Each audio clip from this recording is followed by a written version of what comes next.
Oi, gente, voltei e no vídeo de hoje nós conversaremos sobre um tema um tanto que pouco falado aqui no canal.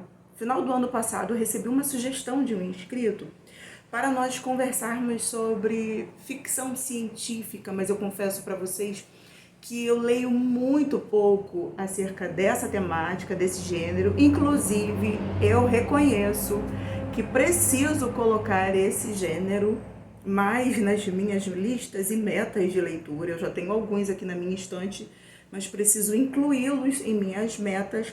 Mas aí eu fui pesquisar um pouco acerca do gênero ficção científica e eu descobri que a ficção científica nasceu oficialmente com a publicação de Frankenstein em 1818, livro da autora Mary Shelley.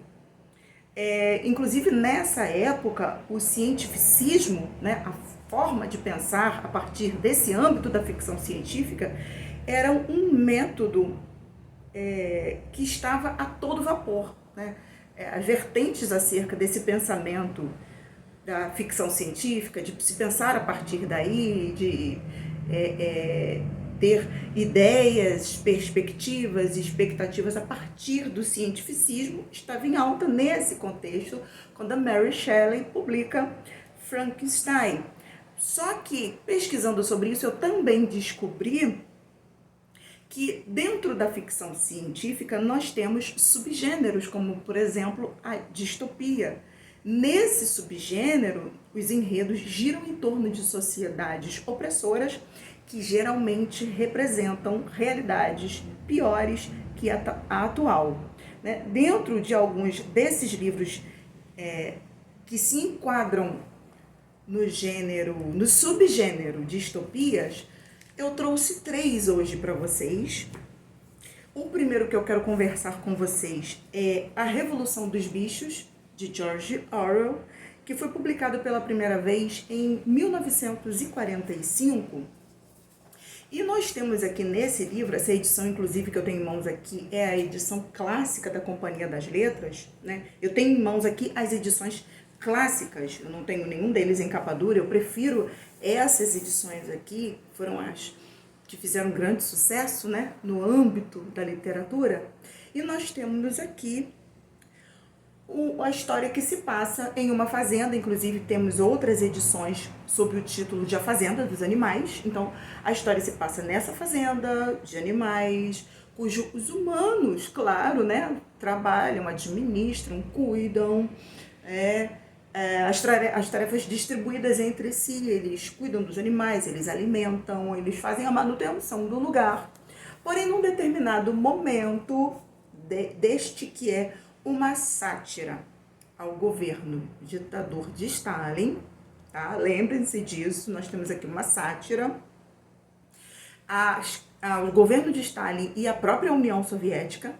Então, dentro desse contexto, num determinado momento, esses animais se sentirão injustiçados, em especial os porcos.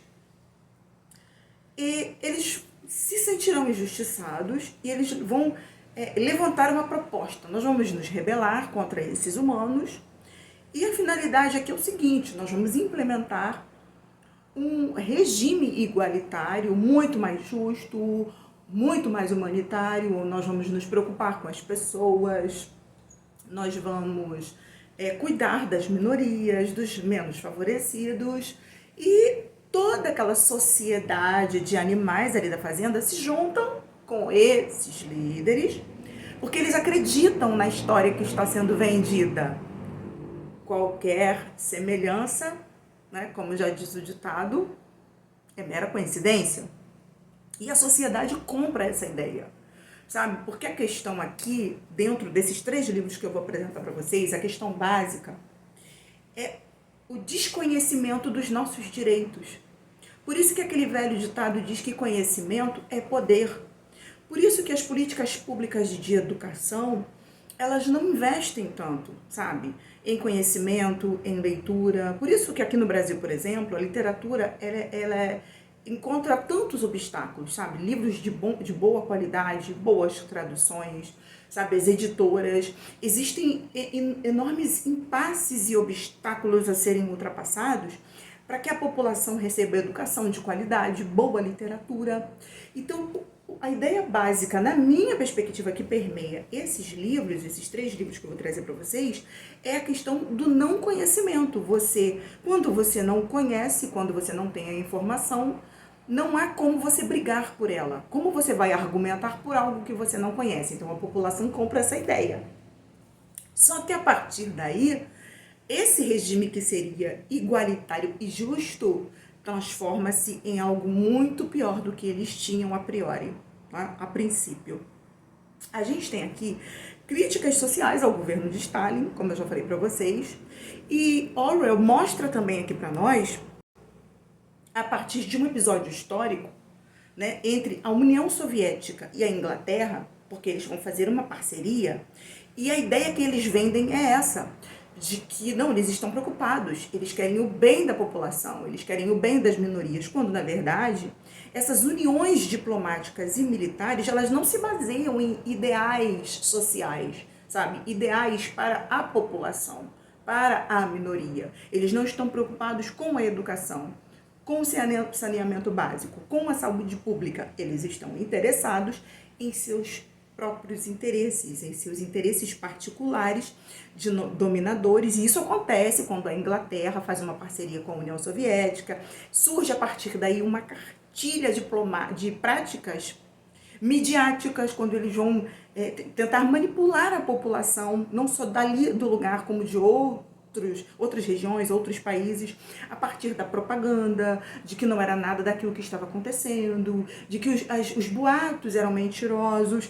Então, eles têm o intuito de fazer a população acreditar que o que está sendo dito sobre eles são mentiras. Não, na verdade, eles não são os bandidos, eles são os mocinhos. E esse livro aqui foi publicado pela primeira vez em 1945, vale ressaltar isso.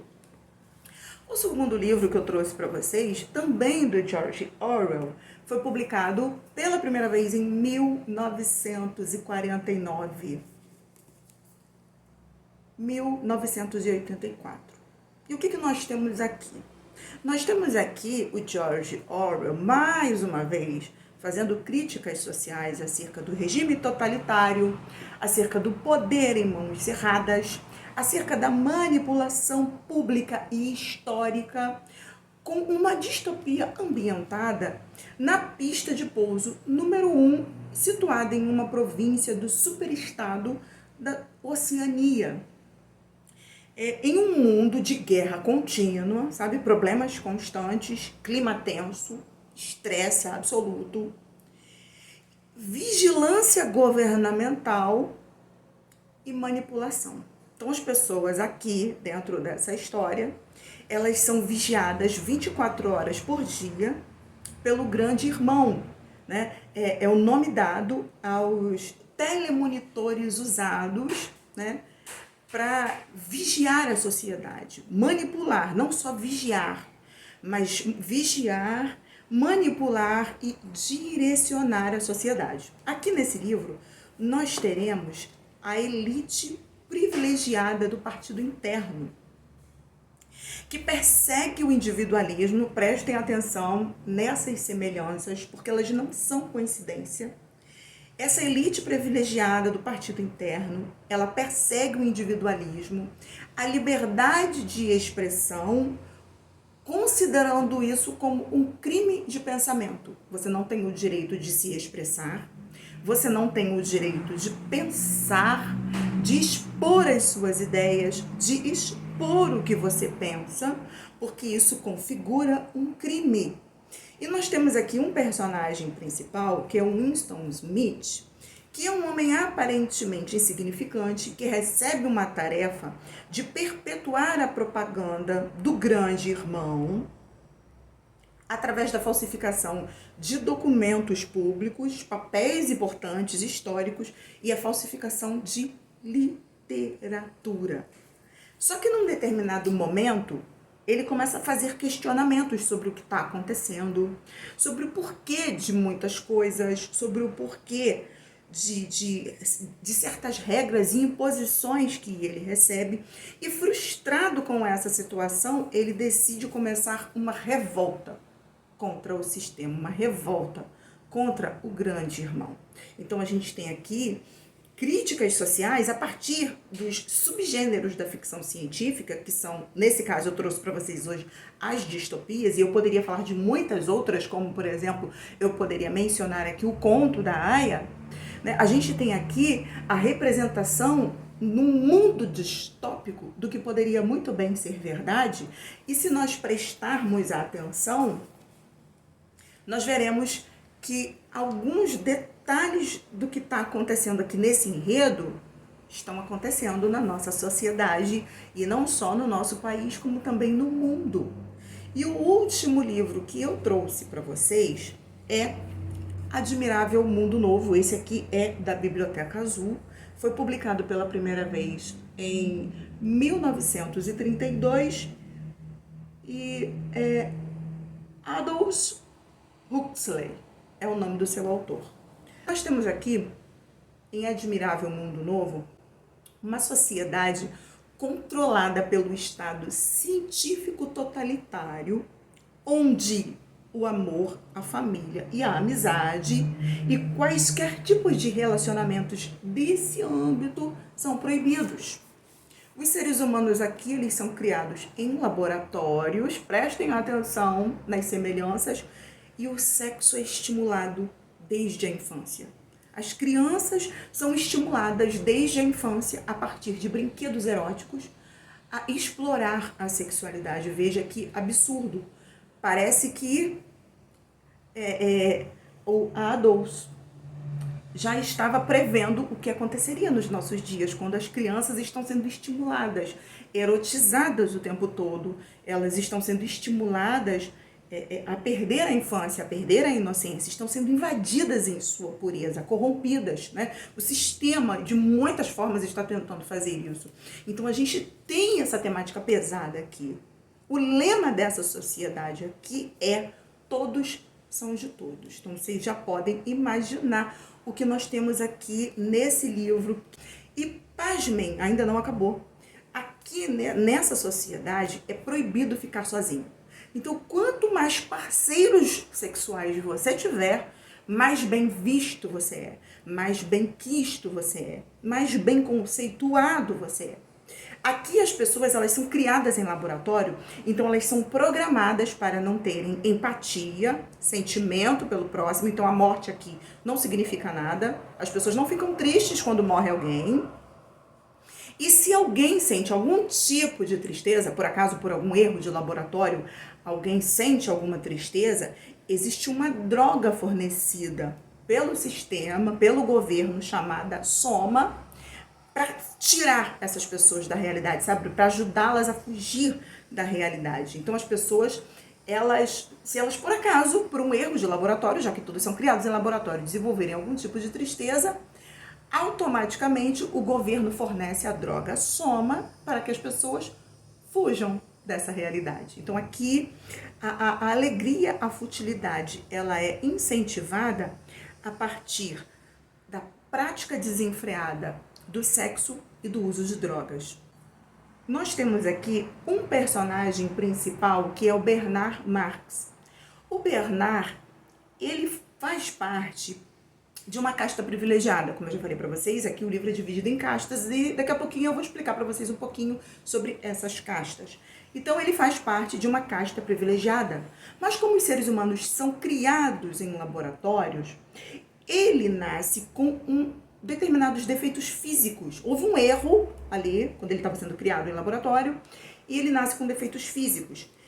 Só que ele percebe que ele não é tratado de forma igual, sabe? Ele sofre algum tipo de rejeição, ele sofre preconceito, discriminação por causa dos seus limites, por causa dos seus defeitos.